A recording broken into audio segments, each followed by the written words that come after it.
I sat stiff in the leather chair, my husband's will trembling in my hands as the lawyer read the words I thought would give me peace.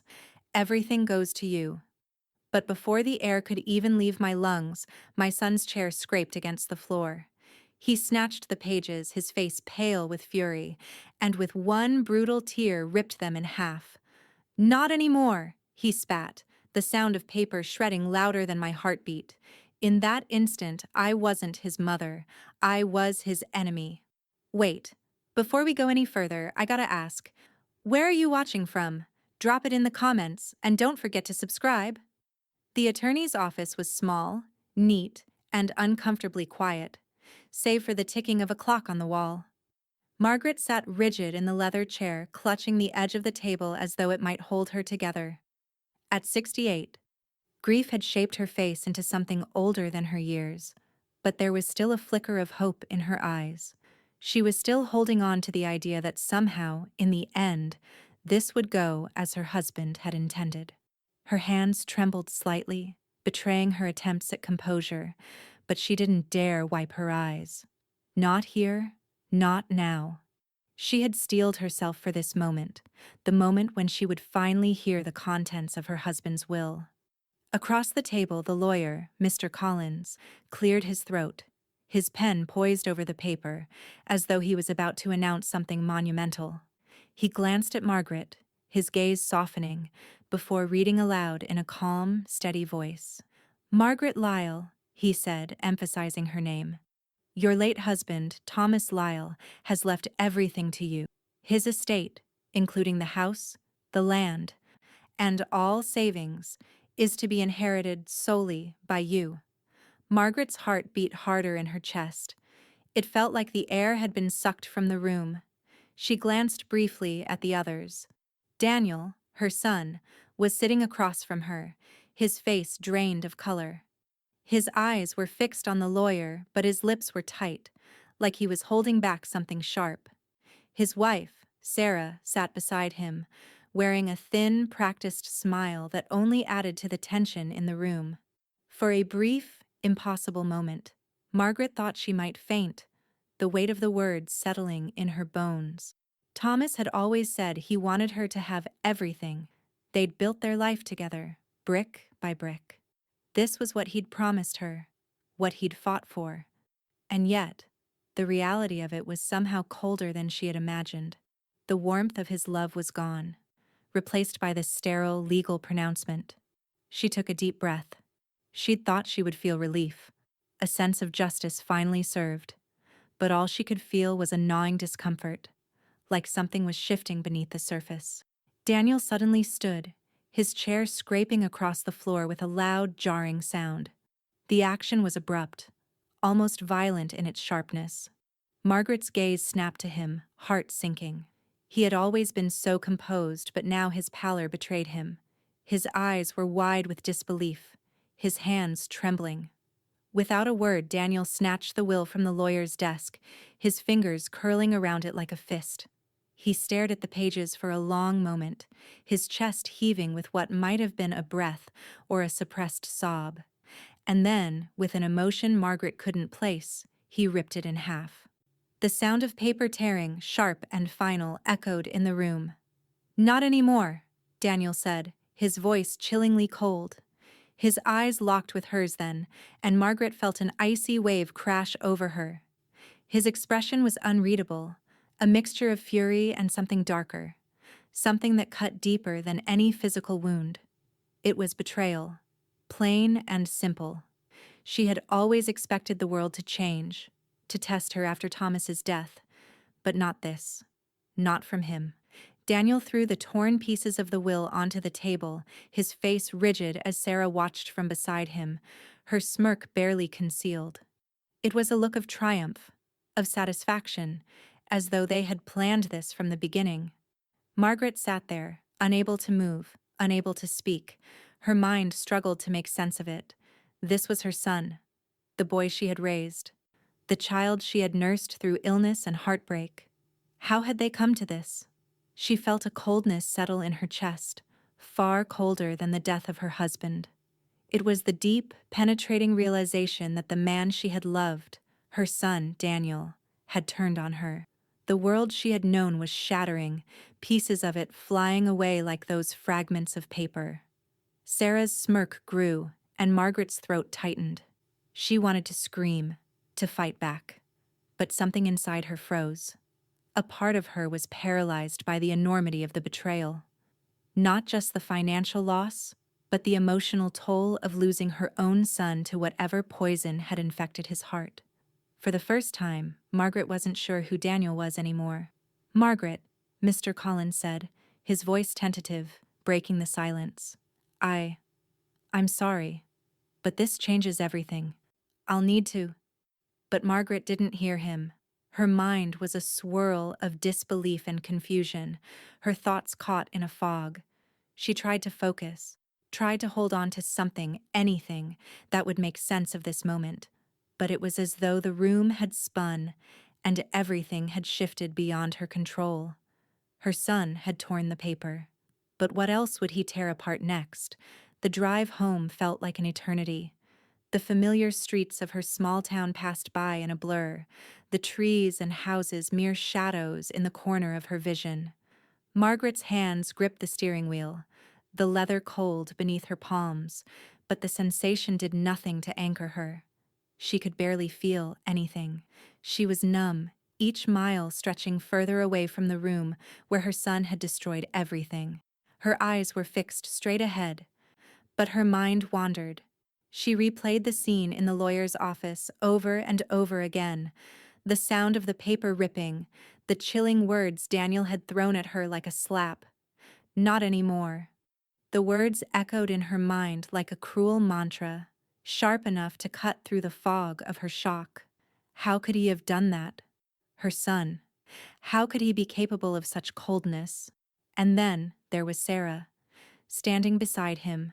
That smirk of hers still burned into Margaret's mind. It wasn't the first time she'd seen it, but it felt like the first time it had been aimed directly at her. Margaret's heart tightened at the thought. Sarah had always been distant, but never this malicious. As she drove, Margaret's thoughts drifted back to a different time, a time when Daniel was a child. She remembered his small hands gripping onto his father's arm as they stood together in the yard, Thomas showing him how to fix the tractor. Daniel had adored his father, his eyes wide with admiration. He'd called Thomas a hero, said that when he grew up, he wanted to be just like him. That was the Daniel she had known. The boy who would run to her after a scraped knee, his face crumpled in pain, but his voice still filled with trust. That boy. The one who wanted to be a man of integrity, who spoke with such conviction about right and wrong. Where had he gone? What had happened to him? The soft hum of the car's engine seemed to lull her into a daze. But then, just as she turned onto their street, the ringing of her phone snapped her back to reality. She didn't answer. She hadn't answered anyone since the reading. Her thoughts were still too raw, too jagged. She parked in the driveway and sat there for a long moment, staring at the house. The house. Her house. The place where they had raised Daniel, where they had made memories that were now tainted by this betrayal. The stillness of the moment felt suffocating. As she climbed out of the car, she noticed the glow of the answering machine light blinking inside the house. With a sigh, Margaret opened the door, her steps slow and heavy as she crossed the threshold. The silence in the house pressed in on her like a weight. She walked into the living room, her fingers brushing against the edge of the coffee table, almost as if she could steady herself by touching something solid. And then, her eyes landed on the answering machine. The light blinked insistently, a sharp reminder of the world outside her own mind. Margaret hesitated before pressing the play button. A voice crackled through the machine, one she recognized instantly. It was Daniel's. His voice, usually so familiar and warm, now sounded distant, cold even. "She won't last long," Daniel said, his voice low, calculating. "Then it's ours." Margaret froze.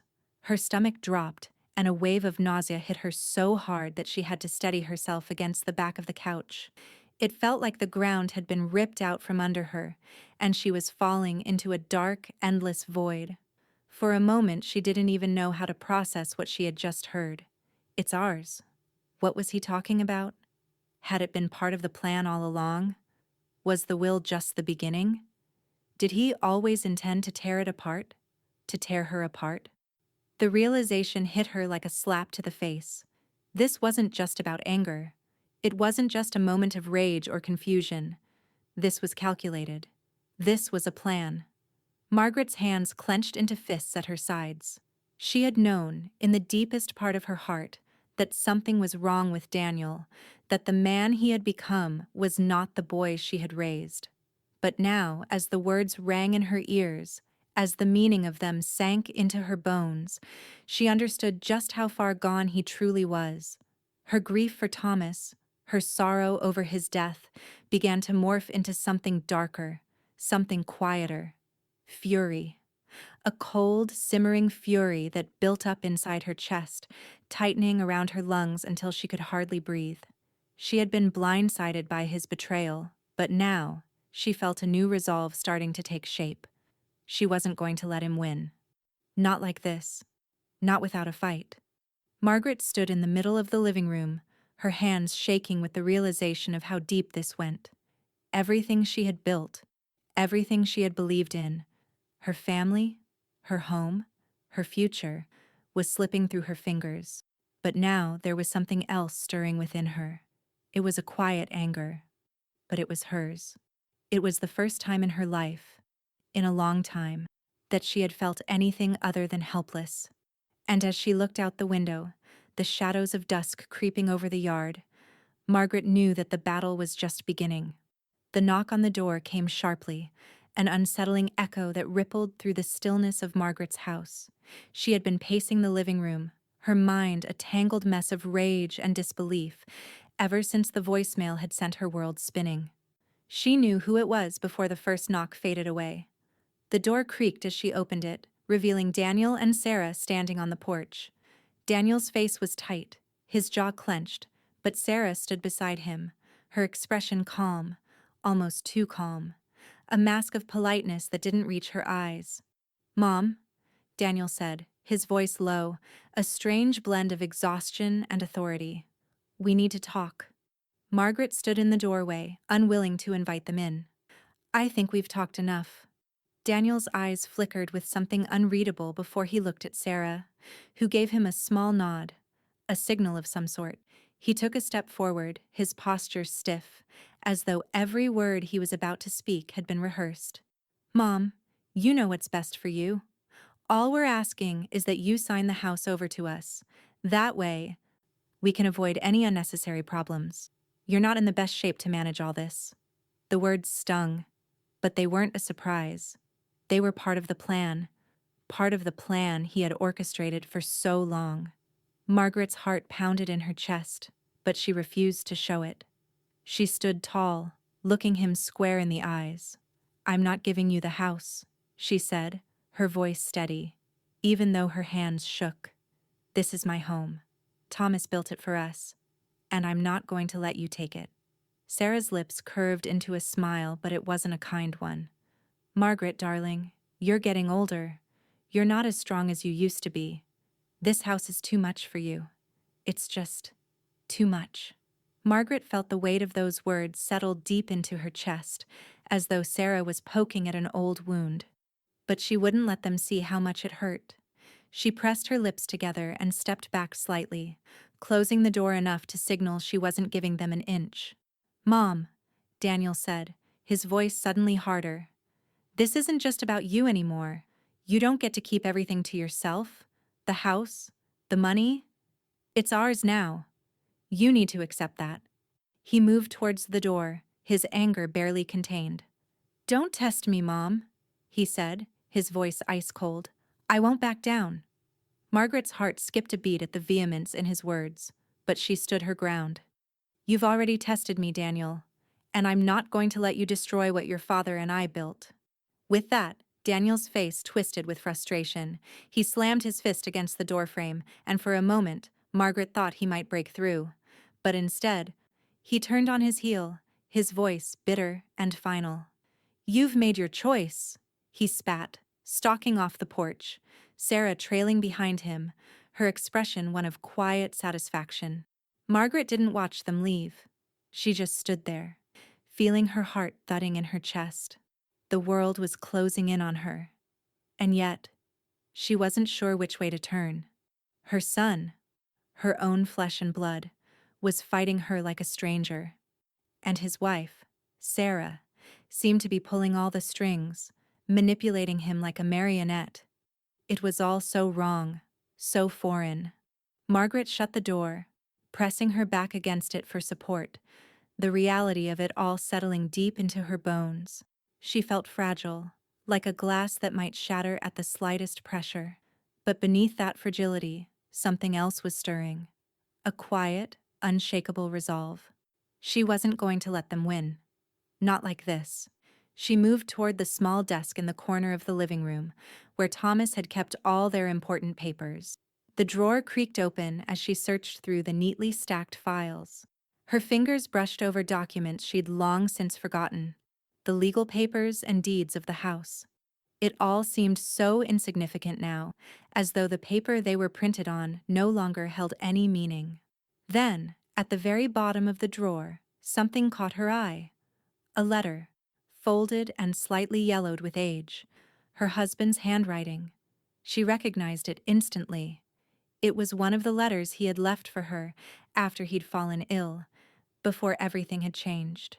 She opened it slowly, the faint smell of his cologne lingering on the pages, and began to read. "If they ever turn on you," the letter began, "fight back. The will is airtight. Don't let them take what's yours. You are stronger than they think." Margaret's throat tightened as she read the words. He had known. He had known this might happen. He had seen the possibility of betrayal in Daniel, in Sarah, long before she had. A surge of emotion coursed through her, a mix of anger, relief, and heartbreak. Her husband had trusted her, had believed in her strength. And now, in the face of all this, Margaret felt that trust echoing through her like a call to arms. Her hands trembled as she set the letter down, but a new fire was burning inside her. Fight back, Thomas had said. She would. She had no choice now. The pressure was mounting and the battle lines had already been drawn, but Margaret wasn't going to go down without a fight. And neither was she going to lose her son without understanding how far he had truly fallen. The courtroom was sterile and cold, the air thick with tension. The heavy wooden door creaked as Margaret stepped in, her heels clicking sharply on the polished floor. She kept her head high, her back straight, but every step felt like a mile. She had steeled herself for this, but nothing could have prepared her for the suffocating weight of the room. The murmur of spectators, the rustle of papers, the clink of gavel on wood. All of it felt like a foreign language, as though the world had gone on without her. Daniel and Sarah were already seated, his face a mixture of calm resolve and something else, something darker. Sarah sat next to him, her posture poised and unyielding, her smile carefully crafted, as though she already knew the outcome. Margaret's eyes flickered between them, but she forced herself to focus on the judge at the front, who glanced over his glasses at the case file in front of him, unmoved by the emotional stakes at play. The lawyer for the defense, Daniel's lawyer, stood up as the proceedings began. He was smooth, polished, like someone who had spent too many years weaving through this same dance. His words fell like stones, deliberate and heavy. "Your Honor, we believe the defendant, Mrs. Margaret Lyle, is currently not in a sound state of mind to manage her affairs. She has recently undergone chemotherapy, a brutal treatment, and has been grappling with the loss of her husband. Her grief, combined with the side effects of the medication, has led to clear signs of instability. It is in the best interest of her estate and her well-being that a guardian be appointed, and the assets be managed by a professional, someone who can act in her best interest." Margaret's stomach churned at the false accusations, but she held her ground. She wasn't going to give him the satisfaction of seeing her break. Her fingers tightened around the armrests of the chair, her nails digging into the leather as she tried to push the bile of anger rising in her throat back down. Daniel's lawyer turned his gaze toward her, his eyes glinting with something that almost resembled pity. After all, isn't it better for someone to look after her, to protect her from making decisions she might later regret? Margaret's vision blurred for a moment as the words cut through her like a blade. She felt the weight of the room's gaze shift onto her. Whispers passed between spectators, their murmurs like an oppressive fog closing in. There were looks of sympathy from some, but others seemed to share Sarah's smug satisfaction, their eyes flicking from her to Daniel with a glint of victory already in their eyes. Her breath came a little faster now, but she refused to let it show.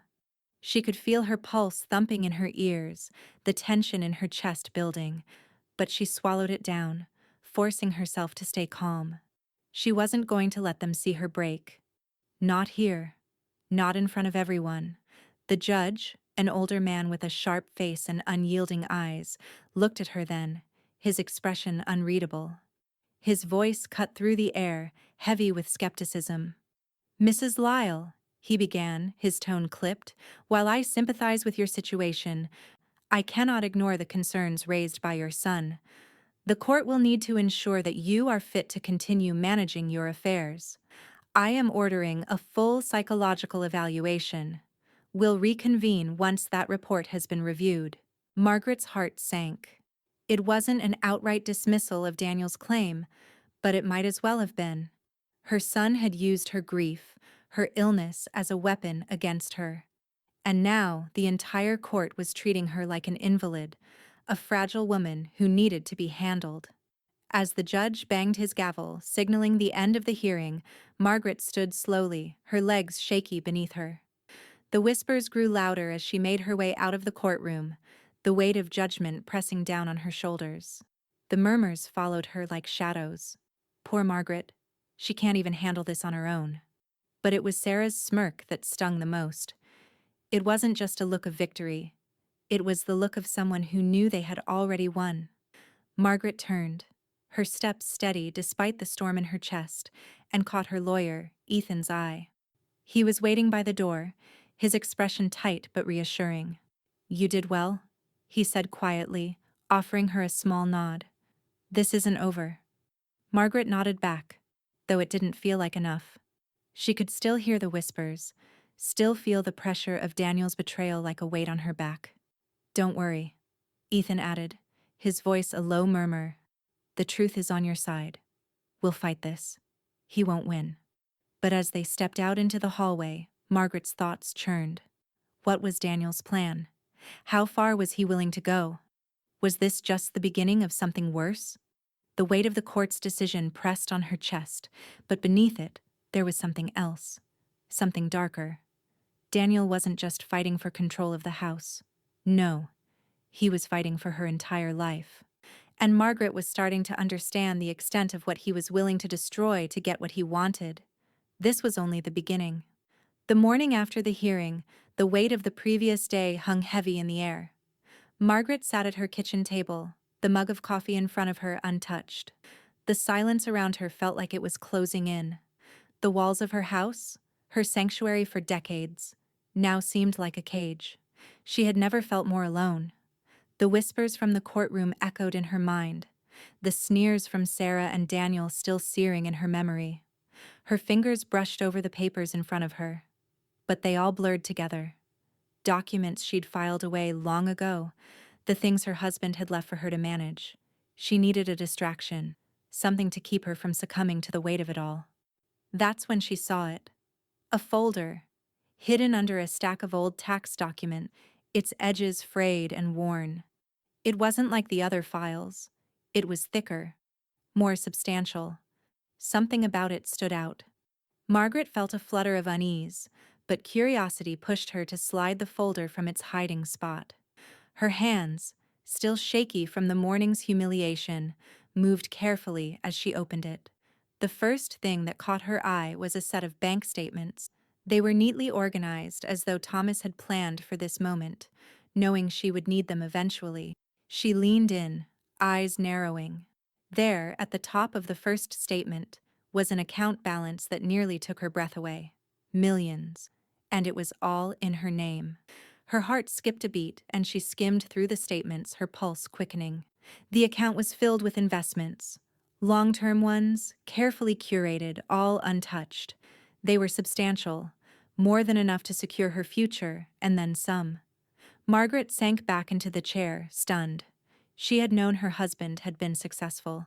But this was more than she had ever imagined. This was wealth she hadn't known about, wealth that had been kept hidden from everyone, even from her. The thought sent a shiver down her spine. Had he known this would happen? Had he known Daniel might try to take everything from her? She flipped through the rest of the papers, each more revealing than the last.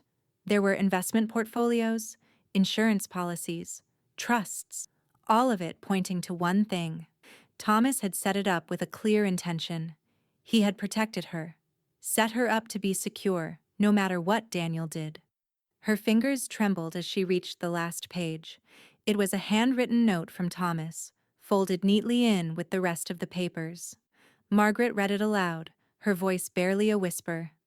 "If you ever need it, it's there. But keep it hidden. They'll come for it. They'll come for you. Don't let them win." The words hit her like a ton of bricks. She wasn't just fighting for a house, for a piece of property. She was fighting for everything. And Thomas had known. He had seen what was coming long before she had. The weight of his foresight, the depth of his protection was overwhelming. She felt a surge of power, a glimmer of hope that perhaps, just perhaps, she could turn the tide. But with it came the sharp sting of realization. If Daniel discovered this account, if he knew what she now held in her hands, the danger would escalate. She could already feel the danger looming like a dark cloud. Her son had already turned on her, betrayed her. What would he do if he found out about this hidden wealth? What lengths would he go to in order to take it from her? Margaret's hands clenched around the papers. She had always trusted Daniel. But now she was beginning to see how far his greed ran. If he knew about this, if he found out, there was no telling what he might do next. She stood up, the weight of her decision pressing on her chest. She could feel the power of the money, the security it offered. But the risk was just as real. She needed to keep it hidden. For now. She couldn't risk it being discovered. Not yet. Not yet, she whispered to herself, the words soft but firm.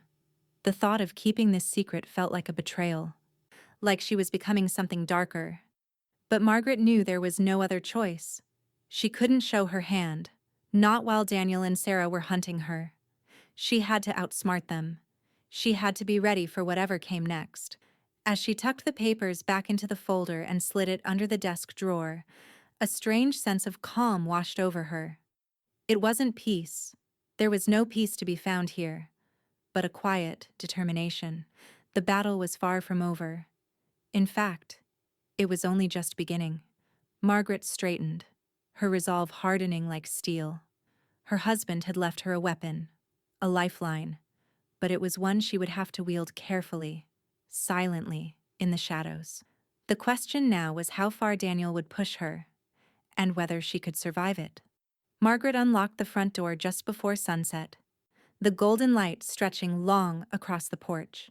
The creak of the hinges was familiar, but the stillness inside the house felt wrong.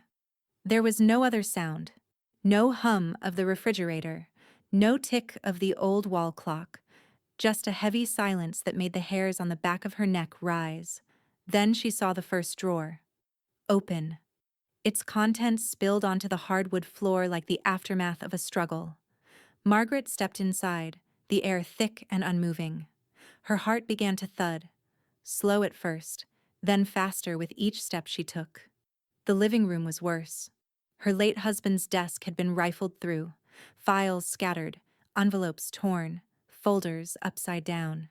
Drawers yanked open so violently they hung crooked, barely clinging to their tracks. She moved quickly to the desk, already knowing what she'd find, and what she wouldn't. The hidden folder was still there. Her hands reached for it with trembling urgency, yanking it free and flipping through the contents, the investment documents, bank statements, even Thomas's final handwritten letter. all still intact. But the other letters, the older ones, the ones Thomas had written to her during his illness, his reflections, his warnings, his thoughts about Daniel's temperament, even his suspicions, they were gone. Margaret felt her knees give slightly and sat down hard in the old armchair. Her breath came shallow now, her palms damp. She hadn't touched those letters in months, had nearly forgotten about them until she reorganized the desk a few weeks ago. But someone else hadn't forgotten. Someone had known exactly what to look for. There was only one person who would want those letters.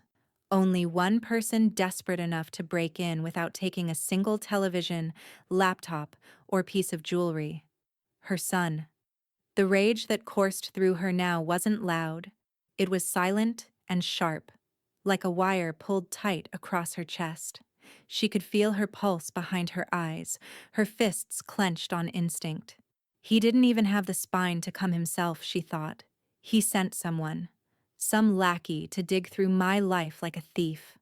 The phone felt heavy in her hand as she called the police, each ring stoking the fire in her gut.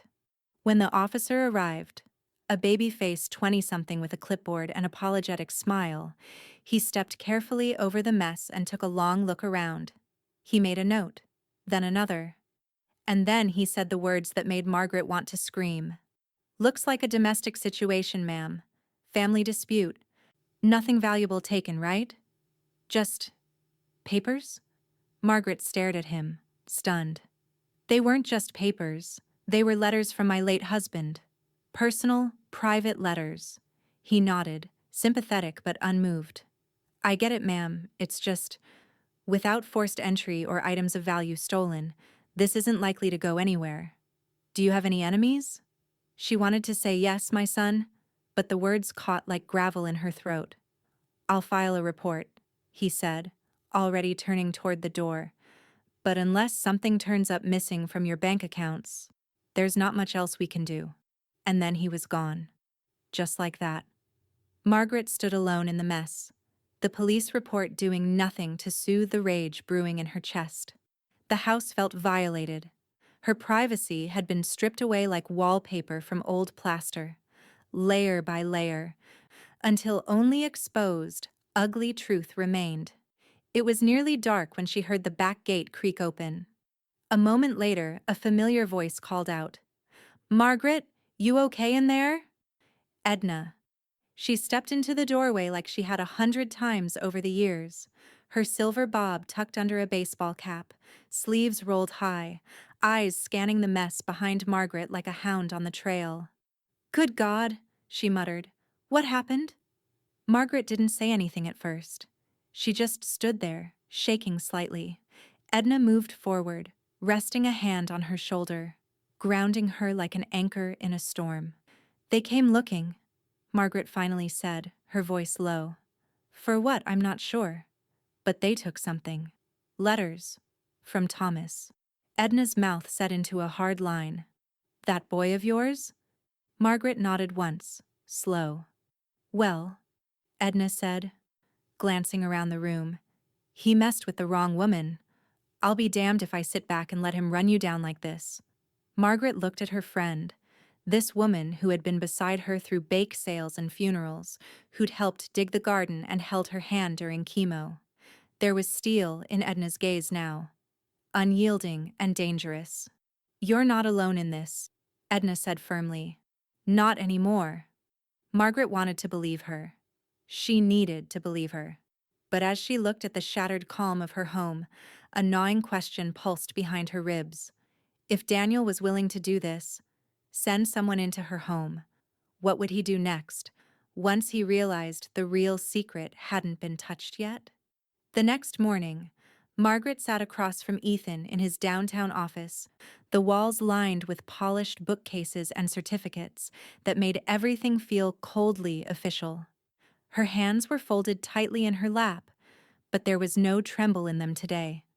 Her voice, when she spoke, was quiet, but unflinching. "I want to protect what's mine, everything Thomas left. And I want Daniel out of my will. For good." Ethan regarded her carefully from behind his glasses, nodding slowly. The fatigue in his eyes said he had expected this conversation since the moment the will had been read. "I've already started drafting a motion for a restraining order," he said, "and we'll prepare a formal countersuit. But Margaret, if we do this, there's no going back. You ready for that?" Margaret met his gaze, unwavering. He made his choices. Now I'm making mine. The words tasted bitter, but they were true. Over the next hour, Ethan walked her through every legal safeguard they could set in motion, freezing any joint authority Daniel had ever been granted, reinforcing power of attorney document, adding additional protections to the deed. He was precise, methodical. But Margaret moved like a woman who'd already decided she'd never let another person take from her what she hadn't given freely. When Ethan slid the draft of her new will across the desk, she didn't hesitate. She read every line slowly. Then she took the pen. Gone was Daniel's name. In his place, the bulk of her estate was designated for a women's shelter she and Thomas had quietly donated to for decades. A separate portion was set aside for her granddaughter, Daniel's daughter, who had nothing to do with the venom in her father's heart. As she signed, Margaret felt something shift. Not relief, exactly, but a kind of reclamation. This was her life again. "I want a digital copy," she said, "and one mailed to Edna's house. Don't file it yet, just prepare it." Ethan raised an eyebrow. "You're keeping it quiet?" "For now," she said. "If Daniel knows too soon, he'll escalate. I want him to feel like he's still winning." She stood to leave, shoulders squared. She wasn't afraid anymore. Not in the way she had been. That part of her was gone. Back home, Margaret began documenting every interaction with Daniel and Sarah. Every call, every threat, every strange car that lingered too long across the street. She kept a thick notebook by the phone and another in her purse. Her handwriting was small and neat, each date and time logged like evidence in a case only she could build. Every insult Daniel hurled in voicemails, every passive-aggressive email Sarah forwarded, she copied and printed. There was power in the act, power in knowing she wasn't helpless. But the retaliation came fast. 2 days later, Margaret's neighbor dropped off her mail with a sheepish look on her face and an awkward cough. "I saw something online," she said. "You might want to look." Margaret opened her laptop slowly. It didn't take long to find it. On a local community Facebook group, Sarah had posted a long, carefully worded update, not naming names, of course, about a tragic decline in mental health of a once beloved member of the neighborhood. She framed it as concern, laced it with feigned compassion. "She talks to herself now," Sarah had written in one comment. "Even the police were called. She thinks her own son is stalking her. It's just sad." The replies were worse. Some gossiped, some pitied. Others shared vague stories about Margaret looking confused in the grocery store or acting off lately. It was character assassination by 1,000 cuts. Margaret stared at the screen, jaw tight. She could feel the familiar heat crawling up her neck. The shame, the fury, the disbelief. It would have crushed her weeks ago. Now it only made her spine straighten. That night, Edna came over with a lemon pie and a list of names, neighbors who were on Margaret's side. "They're not all buying that garbage," she said, handing her a list. "You raised kids with these people. You taught their grandbabies how to bake cookies. Don't forget who you are." Margaret smiled faintly. "They want me to feel weak? Then let's make them regret it. Later." As the house grew dark around her and the only sound was the slow tick of the clock on the mantel, Margaret logged onto her computer and began writing something of her own. It wasn't for Facebook. It wasn't for the court. It was a private record. Her story, in her words. One day, someone would read it. But first, she had to finish surviving it. Just before logging off, she saw a new email appear. No subject line, no preview. The sender's name made her stomach twist. Daniel. Her fingers hovered over the mouse. She clicked, and her screen went black. The bank's sterile lobby was a sharp contrast to the cold dread gnawing at Margaret's gut. She had been in this place countless times before, every withdrawal a small, familiar ritual. But today, her steps felt heavy, the weight of what had already happened pressing down on her chest. The teller greeted her with a smile, but something about it seemed practiced, forced. She handed over her ID and account information as always, but when the teller returned with a frown, Margaret's heart skipped a beat. "I'm afraid there's an issue with your account, Mrs. Lyle," the teller said, her voice gentle but firm. "It's been frozen due to unauthorized activity." Margaret's stomach dropped. "What do you mean, frozen?" The teller glanced down at the screen in front of her, as though checking something she couldn't explain. "There's a hold placed on all joint accounts. The signatures don't match our records. It appears someone forged your approval." "Forged?" Margaret echoed, her voice trembling. "Who? How?" The teller shook her head. "I'm sorry, Mrs. Lyle, I can't provide further detail. You'll need to speak with your account manager." Margaret's legs felt like jelly as she stood up. Her mind spun. How far had Daniel gone? The one thing that had been keeping her going, the one thing that had given her the strength to fight back, was now locked away, out of her reach. She stumbled out of the bank, the air thick with the realization that Daniel had just taken everything, again. The thought was suffocating. She was trapped, alone. Every move she made now felt like it was being controlled by someone else. Later that day, Margaret sat in her kitchen, the phone pressed to her ear, listening to Ethan's voice on the other end. "Margaret, I'm filing an emergency motion to have those accounts unfrozen," he said, his tone clipped but reassuring. "It'll take some time, but we'll get through this. Just stay calm." She wanted to tell him that calm wasn't possible. She wanted to scream into the phone, to demand action. But all she could do was nod. He didn't know what it felt like to watch your own son take the last shred of independence from you. Bills were stacking up in the corner of the room, the envelopes mocking her, each one a silent accusation. The electricity bill, the property tax. They all piled up, threatening to crush her under their weight. She walked to the window, staring at the neighborhood outside, trying to focus on something, anything, that would take her mind off the mounting pressure. But then, as if to remind her that she wasn't completely alone, a soft knock sounded at the door. Margaret opened it to find her granddaughter standing there, holding something tightly in her hands. A crumpled envelope. The young girl's face was pale, her brown eyes wide with concern. "What's this?" Margaret asked softly, trying to mask the tightness in her throat. I know you've been struggling, Grandma," her granddaughter said, her voice small, uncertain. "I saved up some money from my part-time job. I know it's not much, but—" She opened the envelope, revealing a small stack of bills. It wasn't much, a few $100s at most, but it was everything her granddaughter had. Margaret's heart twisted with a mix of pride and sadness. "Oh, sweetheart," Margaret whispered, kneeling down to pull the girl into her arms. The girl hesitated for a moment before hugging her back tightly, her small body trembling in Margaret's embrace.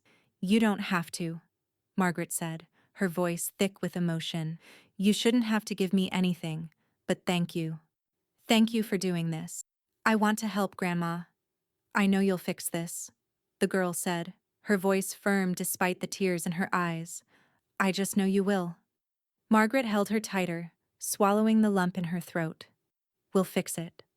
I swear we will. I'll fight for you, for your future, for everything we've built. We won't let them win." Her granddaughter smiled, but there was a trace of uncertainty in her eyes. Margaret knew the reality, though. This was just one small victory. Daniel and Sarah had already pushed her to the edge, but they didn't know what she was capable of yet. As Margaret watched her granddaughter leave, carrying the weight of her small, meaningful gesture, she felt a strange sense of clarity. She wasn't just fighting for herself anymore.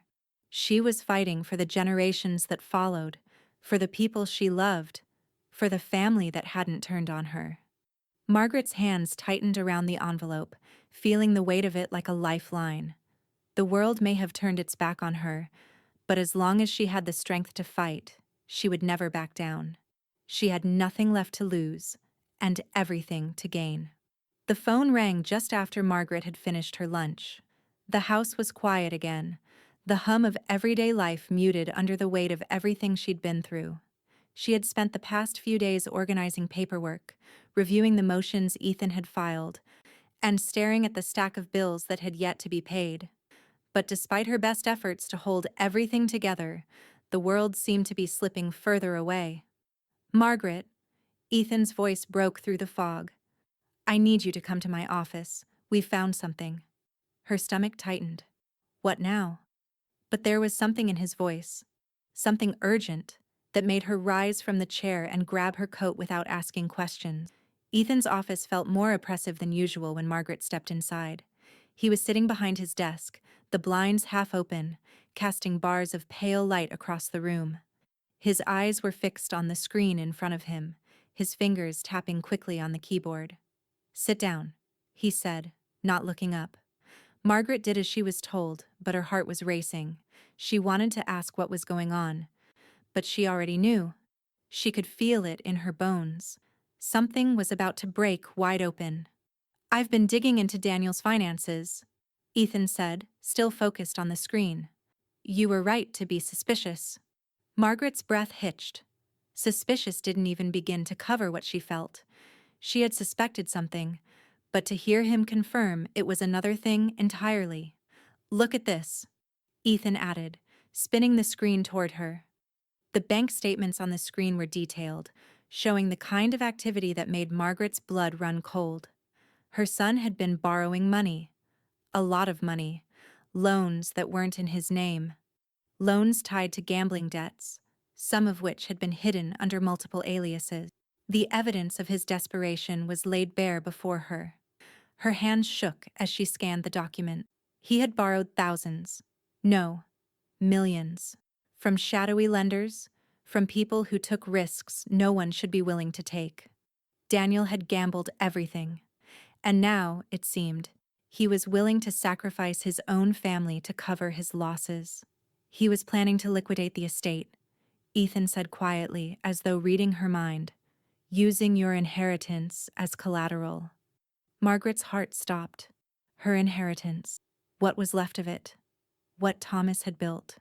Everything she had fought so hard to preserve, and Daniel was ready to sell it off to pay for his debts. For his addiction. "I never thought it could be this bad," Margaret whispered, her voice barely audible. The words tasted like ash in her mouth. The betrayal was deeper than she could ever have imagined. Ethan leaned back in his chair, his gaze sympathetic but hard. "It's worse than you think. Sarah knew about it. She's been complicit, egging him on, covering his tracks. She's been just as involved as he has." Margaret's stomach churned. She had always felt something off about Sarah, always sensed that the woman's polished exterior hid something darker. But this was beyond anything she had prepared for. Her mind was a whirlpool, each revelation pulling her deeper into a vortex of disbelief and heartbreak. Her son, the boy she had raised, the man she had trusted, was now so lost to greed and desperation that he had been willing to destroy the very foundation of their lives, to tear it all apart for nothing more than his own selfish need. Margaret felt the sting of tears, but she refused to let them fall. She wasn't going to cry. Not now. "I've lost him, haven't I?" she whispered, more to herself than to Ethan. "I've lost my son. I lost Thomas, and now I've lost Daniel too." Ethan was quiet for a long time before he spoke. "You haven't lost yet, Margaret.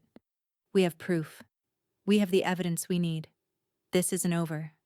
Not by a long shot." But Margaret could hardly hear him. The words were distant. Everything was distant. Her heart was heavy, and the pain of it was overwhelming. She wanted to scream, to let the rawness of it out. But her body wouldn't allow it.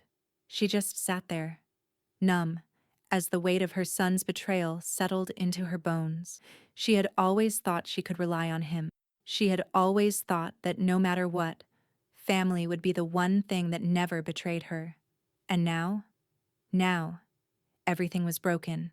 The house, the love, the trust.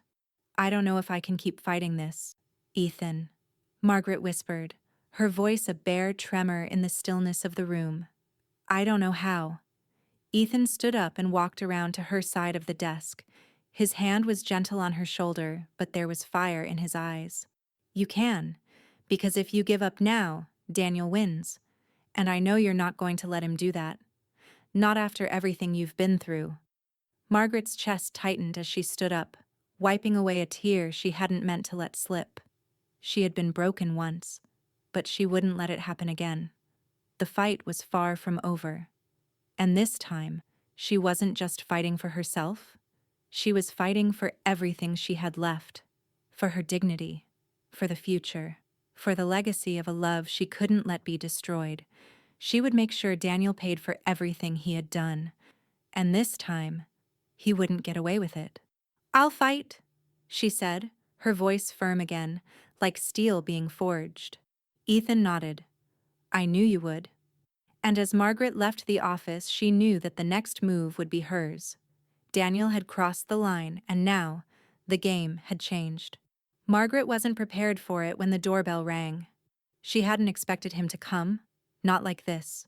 But there he was, standing on the other side of the door. Daniel, his face a storm of fury and desperation. She opened the door slowly, her hands bracing the frame, her heart pounding in her chest. The sight of him, this man who had once been her little boy, now twisted with anger, sent a jagged crack through her resolve. His eyes were wild, as if he'd been pacing for hours, his breath ragged, like he was about to explode. What are you doing, Mom? He spat, his voice low but dripping with venom. What are you really doing? Margaret stood tall, even though her knees felt weak beneath her. The air around them crackled with tension, but she didn't flinch. This wasn't the son she had raised. I'm doing what I have to, she said, keeping her voice steady, even though her hands were trembling at her sides. I'm protecting what's mine. Daniel laughed, an empty, bitter sound. Protecting? His hands were shaking now, the fingers of one hand gripping the doorframe as if he might tear it off. You've got the nerve to stand there and act like you're the victim? I'm your son, Mom. I've lost everything because of you. You've taken everything from me. You've chosen money over your own flesh and blood. Margaret's breath hitched, the words cut like a knife. Money over family. He was twisting it all. He always had. I haven't chosen money, Daniel, she said, her voice quieter now, though the anger was building beneath it. I'm choosing myself. And I'm choosing to fight for what your father left behind.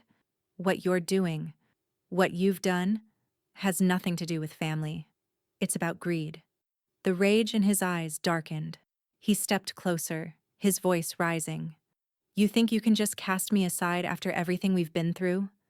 You think you can take everything, and walk away, leaving me with nothing? He slammed his fist against the doorframe, making the wood shake. You're choosing money over your own son, and you don't even care. Margaret flinched, but she held her ground. She wasn't about to let him manipulate her, not again. This wasn't the boy she had raised. But as he stood there, his face twisted with rage, something shifted inside her. She saw a flash, a moment of vulnerability, a glimpse of the boy he used to be, the one who used to look up at her with trusting eyes. For just a second, her heart broke. How did it all go so wrong? But then, like a shadow passing over the sun, the moment was gone.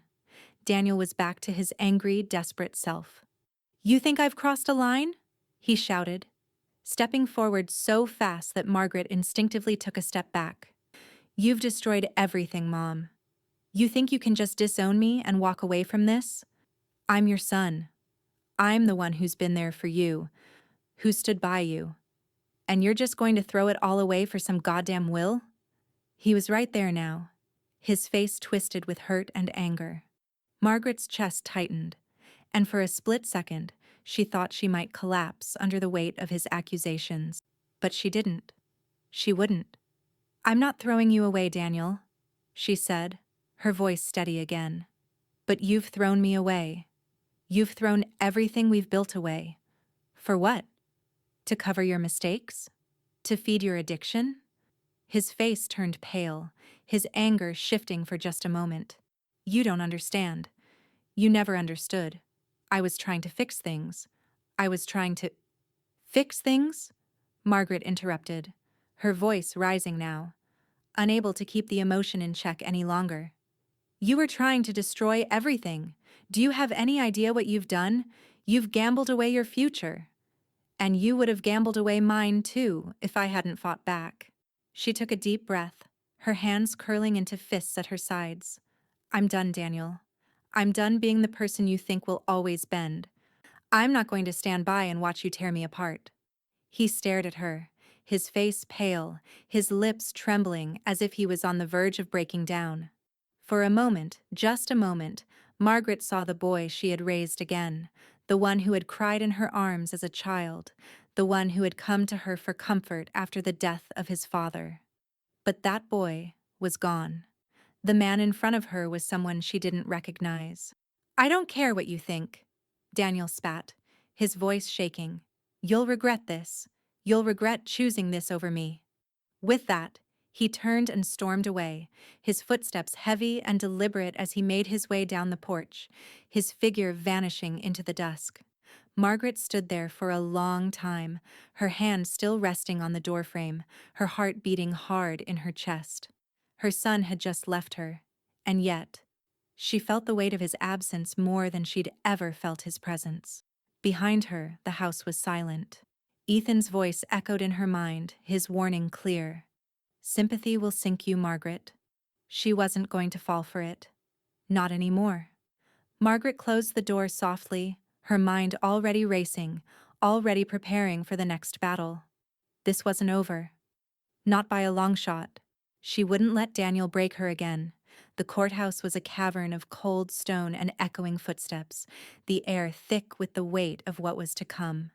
Margaret sat in the back of the room, her hands folded tightly in her lap, watching the proceedings unfold like a scene from a nightmare. The sound of heels clicking against the floor, the rustle of paperwork, the murmurs of spectators. It all felt distant. Her heart was thudding in her chest, each beat a reminder of everything she stood to lose. Daniel sat across from her, his posture rigid, a smug expression plastered across his face. He wasn't just her son anymore, he was the enemy. And today, he was going to do everything he could to strip her of what little she had left. The judge, a man with sharp features and a no-nonsense demeanor, scanned the courtroom before fixing his eyes on Daniel, who stood to present his case. My client, Daniel Lyle, has been wronged by his mother. Daniel's attorney began, his voice smooth and confident. She has been exploiting her late husband's will for her own personal gain, manipulating the inheritance for her benefit, and refusing to acknowledge her son's rightful share. We have proof of forged signatures and irregularities in the will. Daniel stood, his gaze sweeping the room with a calculated coldness. He was calm, composed, like he knew exactly what he was doing. My mother has made a mockery of everything my father worked for.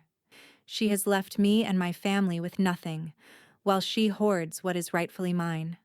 Margaret's chest tightened at his words, but she didn't let it show. She had prepared for this moment. She had expected him to try and twist the truth to his advantage. The truth no longer mattered to him. Ethan, her lawyer, stood beside her, his presence calm but fierce. He wasn't intimidated by Daniel's arrogance. Your Honor, we have the real will, Ethan countered, his voice steady as he handed over a stack of documents. And I can assure you, it is authentic. These claims of forgery are baseless. The judge raised an eyebrow, his gaze shifting between Ethan and Daniel's attorney. Let's see this real will then. Ethan stepped forward, holding the documents out. This is the will signed by Thomas Lyle, confirming his intent to leave the majority of his estate to his wife, Margaret. It is consistent with all previous drafts, and it stands as the only legal document. The courtroom was silent as the judge reviewed the papers, his brow furrowing as he skimmed through the pages. Daniel's smug expression began to falter, but he quickly masked it, crossing his arms over his chest. "You will also find," Ethan continued, "a detailed financial trail that proves my client's claims to the estate. Daniel's allegations of fraud are nothing more than an attempt to cover his tracks. I have evidence here that Daniel has been borrowing large sums of money, using his inheritance as collateral, and defaulting on loans." Margaret's stomach twisted as the financial documents were presented. The evidence was damning.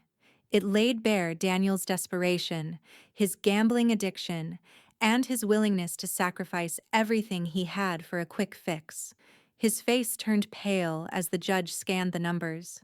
"There is also the matter of the forged signatures," Ethan said, his voice like steel. "I have expert testimony that confirms the signatures Daniel claims are his mother's are, in fact, not her handwriting." Daniel's attorney shifted uncomfortably, his confident demeanor cracking just a little. The judge, now visibly skeptical, placed the documents down, his fingers tapping the desk. "I don't know how you expect to keep denying this," Daniel hissed, his voice sharp. "You've taken everything from me, and now you'll do anything to stop me from getting what's rightfully mine." Margaret rose from her seat, her legs shaky but her back straight. The room fell silent as she took the stand, her hands gripping the railing in front of her. She was about to face her son, not as his mother, but as the woman who would no longer be silenced. The room seemed to hold its breath as she spoke. Her voice was low, but clear, her words steady despite the shaking of her hands. "I loved my husband," she began, her voice stronger with each word. "He left me everything because he trusted me.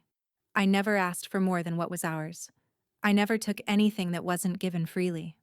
But my son, he has taken from me. He's taken from this family. And now, he's trying to take what was never his to begin with." Her voice wavered for just a second, but she held it together. "I am not the one trying to destroy this family. He is, and I won't let him." There was a long silence.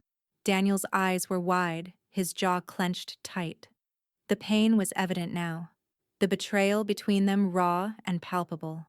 For a moment Margaret saw her son again, the boy who had trusted her, who had once believed in right and wrong. But that boy was gone. The judge cleared his throat, breaking the silence. "Thank you, Mrs. Lyle." Ethan stepped forward, his voice commanding. "Your Honor, it is clear that these claims are baseless. My client has done nothing wrong, and we request that the court rule in her favor." A long pause followed as the judge reviewed everything before him, the weight of the decision pressing on everyone in the room. Finally, he looked up, his expression unreadable. "I will grant a temporary stay on the eviction," the judge declared. "Margaret Lyle may remain in her home while further proceedings take place." Daniel's face contorted in frustration, his fists clenched at his sides. Margaret's heart soared just a little. It wasn't over yet, but this was a victory, a small one, but a victory nonetheless. She turned to Ethan, who gave her a quiet nod of approval. "This isn't the end," he said softly, "but it's a step in the right direction." Margaret nodded, her resolve hardening. Her son might have thought he had already won. But today, she had taken back a small piece of her life, and she wasn't going to let him tear it down again. As she walked out of the courtroom, the weight of the battle ahead loomed large, but Margaret felt something she hadn't felt in a long time: hope.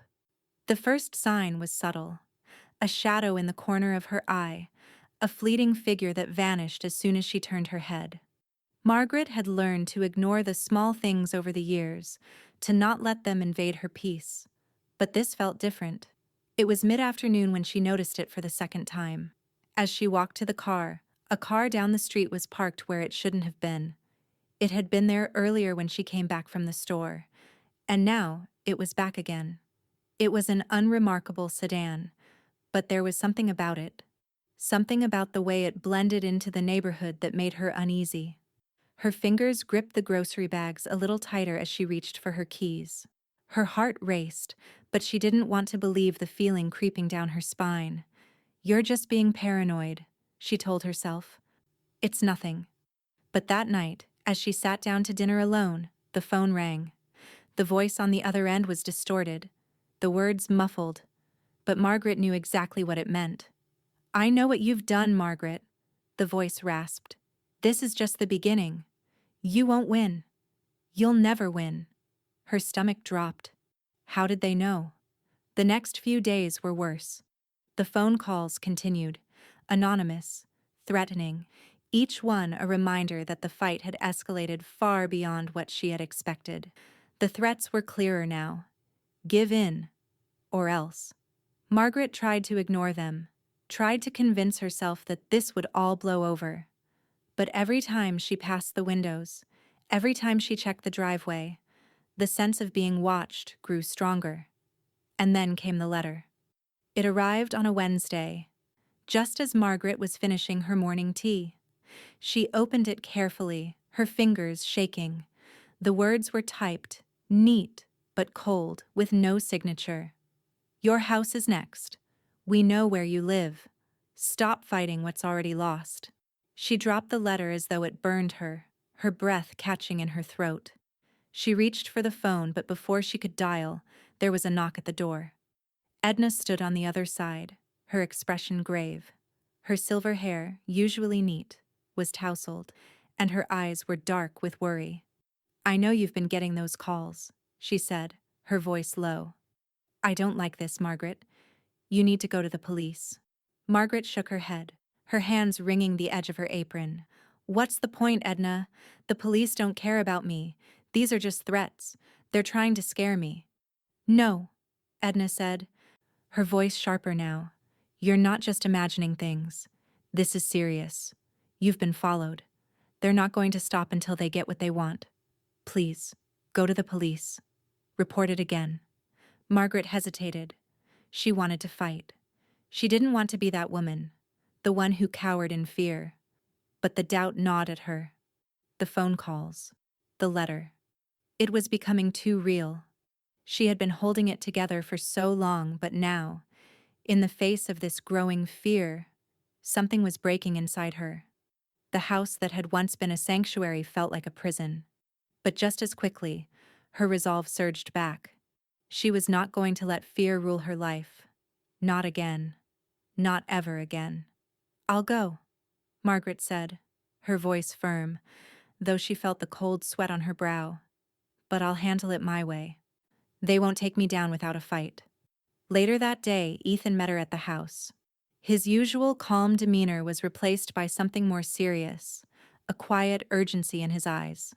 "Margaret," he began, "I've arranged for a security team to monitor your house for the next few days. I know this is a lot to ask, but I can't take any chances with you." Margaret looked at him, her face a mask of weary determination.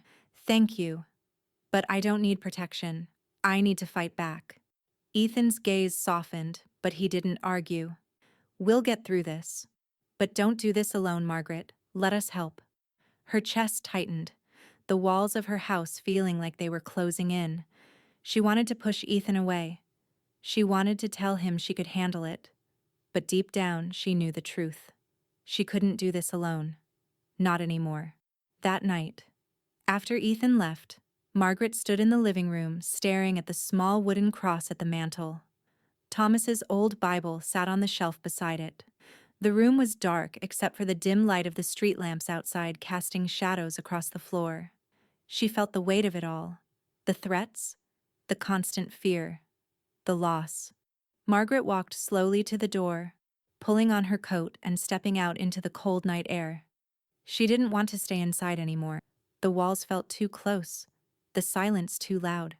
She walked to Thomas's grave at the edge of the yard, the earth still soft from the rain. Her knees buckled as she sank to the ground, her hands pressing against the cold stone. "I've lost so much, Thomas," she whispered, the words coming out broken. "I've lost you, and now I'm losing my son. I'm not sure how much more I can take. But I swear to you, I will protect what you left me. I'll protect it with everything I have." The wind rustled through the trees as Margaret sat there, her hands trembling as she pressed them to the cold stone. In that moment, she wasn't just talking to Thomas. She was talking to herself, to the woman she needed to become to survive. As she stood up and turned back to the house, the weight of her promise settled inside her. She had been broken before, but not again. She would fight. And this time, she would win. Back inside, Margaret locked the door behind her, the darkness of the house pressing in. Tomorrow would bring more threats, more fear. But for tonight, she had made her vow. She would stand tall. She would protect everything, everything that mattered. The house was still, the silence hanging like a thick veil. Margaret sat on the couch, her mind racing with everything that had happened in the past few weeks. The threats, the creeping fear, the constant tension, the feeling that she was always being watched, always on the verge of something horrible. She'd been trying to keep it together, to stay strong, but every day seemed harder than the last. The door creaked. Margaret's heart leapt in her chest. She hadn't heard anyone approach. She'd made sure to lock everything before settling in. Her eyes darted to the hallway, her breath catching in her throat. Someone was inside. Her pulse quickened, and for a moment, she felt that same suffocating panic she had when Daniel first betrayed her. She stood, her hand shaking as she reached for the phone, but then the sound of footsteps echoed down the hall. Closer, too close. And then, the voice. Margaret. It was low, slurred, familiar. The words barely came out through the drunken haze. Daniel. Margaret froze, her blood turning cold. He was here, inside her house. Her hands trembled as she backed away, trying to stay quiet. She knew she couldn't confront him like this. She needed to get to the door, to call for help. But before she could move, the lights flickered. And then he appeared in the doorway of the living room, his face a twisted mask of anger and desperation.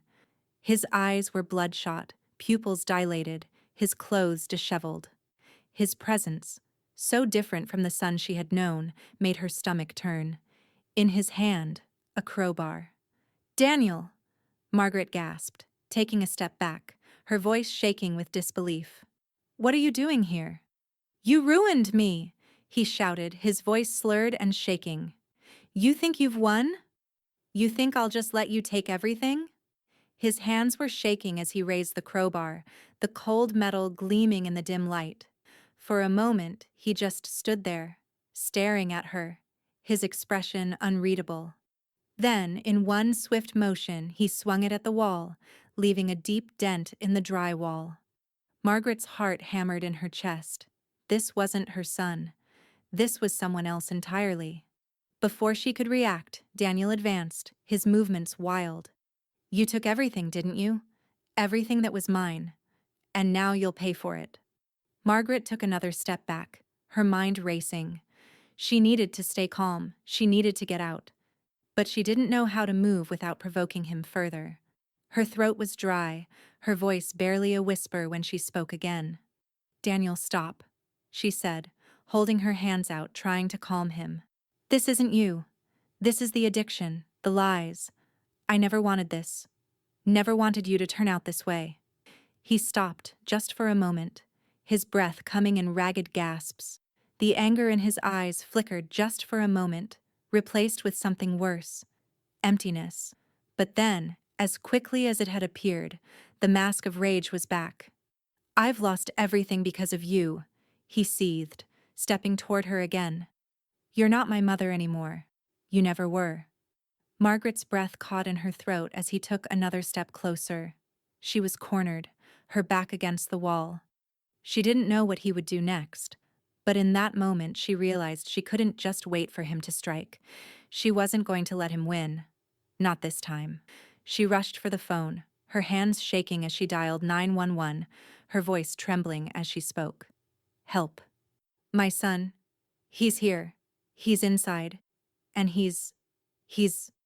The call was cut off by a loud crash, the sound of Daniel throwing something at the wall in frustration. He turned to face her once more, his face twisted with hatred. The next few moments passed in a blur. By the time Margaret finished her call, Daniel had turned his back to her, his fists pounding into the wall. She saw her chance. She darted out of the way, slipping into the hallway, her feet almost slipping as she made her way to the back door. But before she could reach it, she heard the sound of sirens approaching. Daniel's head snapped toward the door as the first flash of blue and red lit up the dark windows. Panic flashed in his eyes, but his expression quickly shifted to something darker. He turned, running for the back door, but Margaret heard the heavy footsteps of officers outside. There was no escape. The police burst through the front door as Daniel reached the back. They caught him easily, his attempts to flee thwarted by the officers already in position. The officers had their hands on him in seconds, pulling him to the ground, his body limp and uncooperative as they cuffed him. They found the crowbar in his hand, and the evidence was clear. Margaret could barely look at him as they hauled him out of the house. And then came the worst part, the realization that her son, the one she had raised, had been reduced to this. The police took him away in handcuffs, his eyes wild and desperate as they shoved him into the back of the squad car. Margaret stood frozen in the doorway, her chest tight, the weight of the moment settling over her. The sounds of the city outside faded into the background as she processed what had just happened. Her son, her flesh and blood, reduced to this. Her legs gave way beneath her, and she sank to the floor, her hands trembling, her body shaking as the tears finally came. Ethan's voice echoed in her mind, though she couldn't hear him. "Press charges, Margaret. If you don't, he'll come back worse." But right now, it was all too much. Her son had turned into something she didn't recognize, something dangerous. And now the question lingered in the stillness of the room. What would she do next? The courtroom was colder than Margaret remembered. Not the temperature, something deeper, something hollow in the air.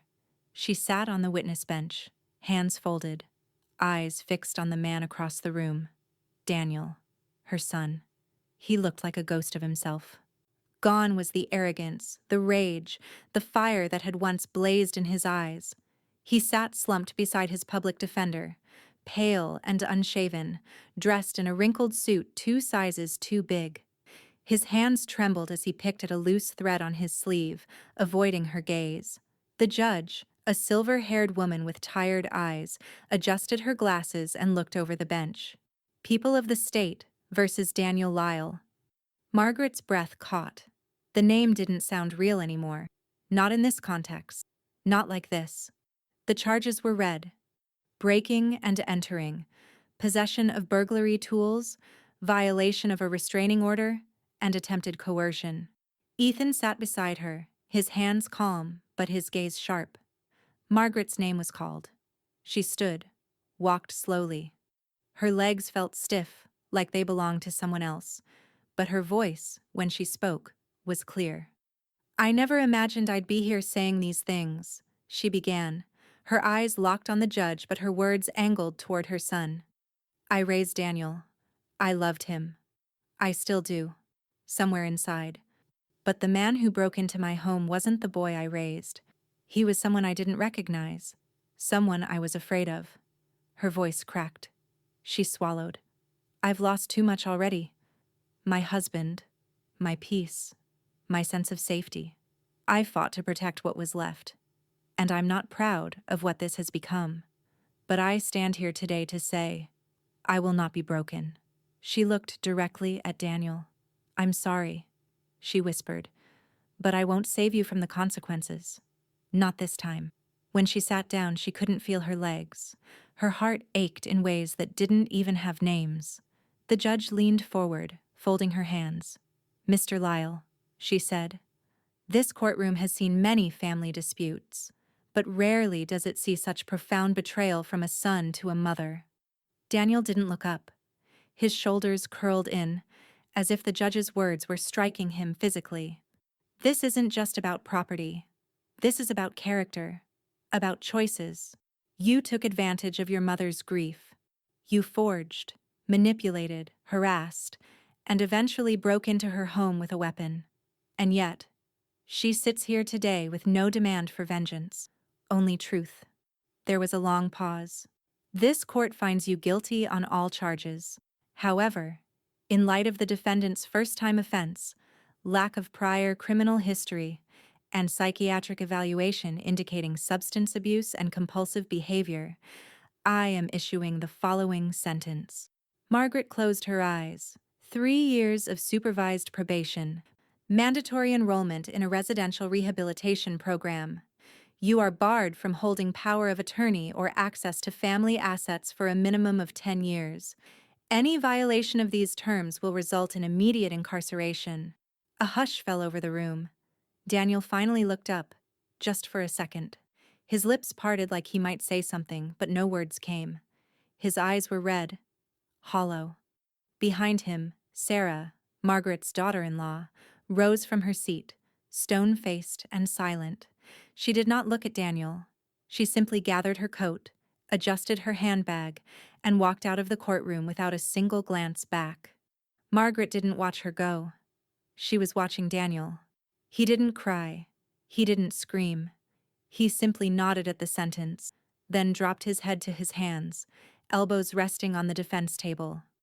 Outside the courthouse, the wind whipped through Margaret's coat as she stepped onto the sidewalk. Ethan followed a few paces behind, quiet. "You did the right thing," he said finally. "I know," she whispered. "But it still feels like a funeral." Ethan didn't respond. He didn't have to. They stood there for a moment. Just two people who had been through something they couldn't quite name. Something brutal. Something sad. Something that didn't have a winner. The clouds were thick above them, but a thin crack of sun peeked through, casting a line of light across the pavement. Margaret followed it with her eyes. "Grief doesn't end with a sentence," she said. "But maybe this is the beginning of something different." Ethan placed a hand on her shoulder. "A different ending can still be a good one." Margaret nodded, but somewhere in her chest, beneath the ache, something stirred, a fragile sense of peace, edged with sorrow. She hadn't lost everything, not yet, and there was still one last move to make. The roses came in first, bright red, thick-stemmed, stubborn things. Margaret planted them near the porch, where the morning sun kissed the soil early. Edna had warned her they were finicky, but Margaret didn't care. They were her husband's favorite. Always had been, and for once she didn't mind fighting for beauty. It had been 4 months since the trial. 4 long, quiet months filled with repair. Some things, the windows Daniel shattered, the locks he broke, had been easy to fix. Others, the fracture in Margaret's chest, the echoing quiet of a son's absence, took longer. But the house was whole again. The paint was fresh. The garden beds were full. The living room walls, once stripped bare of certainty, now held framed photographs of Thomas, her wedding day, and the only recent picture Margaret truly loved. Her granddaughter, holding a watering can with dirt on her knees and joy in her eyes. That photo hung near the door now, hope made manifest. Laughter echoed across the yard as the girl knelt beside her, tugging weeds with exaggerated grunts. "This one's a monster," she joked, holding up a root that looked like it had fought her all the way out. Margaret chuckled, wiping sweat from her brow. "I swear, your grandfather used to say the weeds were smarter than the vegetables." "He was probably right," the girl said, smirking, "but I bet you're smarter than both." Margaret's smile faltered, just a flicker. The compliment was sweet, sincere, but it reminded her of how hard she had fought to become this version of herself, and how much it had cost. Inside, Ethan was finishing up the paperwork. The trust fund for her granddaughter. Untouchable, ironclad, protected from Daniel or anyone else. He'd worked quietly, never pushing, never rushing, just offering stability, the kind Margaret had once thought she had in family. She wiped her hands on her apron and stood. "I'll be right back," she said, her voice soft.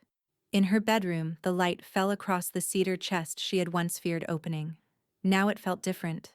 Now it felt like memory, not grief. She knelt and opened it, revealing a handful of precious things. old photographs, the original deed to the house, and near the top, Thomas's final letter. She had read it dozens of times, knew every fold, every line. But today, it felt right to read it one last time. She held it delicately, as if it might fall apart in her hands. Margaret, if you're reading this, it means I'm gone. And it means you're stronger than you think. I've tried to protect everything we built, but I know how easily trust can be twisted when money's involved. So I'll ask you just one thing. Protect yourself. Even from those who share your blood. Especially them, if you must. Love always, T. The tears came gently this time. Not like before. Not the sharp ones that left her breathless. These were quiet, patient. They came with the understanding that some people survive not because they're untouched by pain, but because they walk through it anyway. She refolded the letter and pressed it to her heart. I protected it, Thomas, she whispered. I protected it all. From the porch, her granddaughter called out, Grandma, Ethan says he needs you to sign something. Margaret smiled through her tears. Coming. She tucked the letter away and closed the chest. Downstairs, Ethan stood by the kitchen table with a small folder in hand. He looked relaxed, content in the way of a man who knew a storm had passed. It's all done, he said as she approached. The trust is secure. The house is solely in your name. Daniel's legally barred from contact, and the fund can only be touched by your granddaughter once she turns 25. Good, Margaret said, her voice sure. I also spoke to the local board, Ethan added. There's talk of recognizing your contribution to the community, maybe naming that new garden in the park after you. Margaret waved him off with a modest smile. Oh, please. I just pulled some weeds.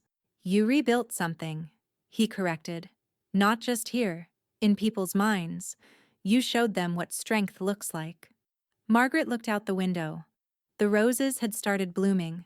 She thought about everything she had lost, her husband, her peace, her illusions, but what remained was hers. Honest, hard-won. She looked back at Ethan, then down at her hands, still dirt-smudged, still steady. My son tore paper, she said quietly, but he could never tear the truth, or the strength his father left in me.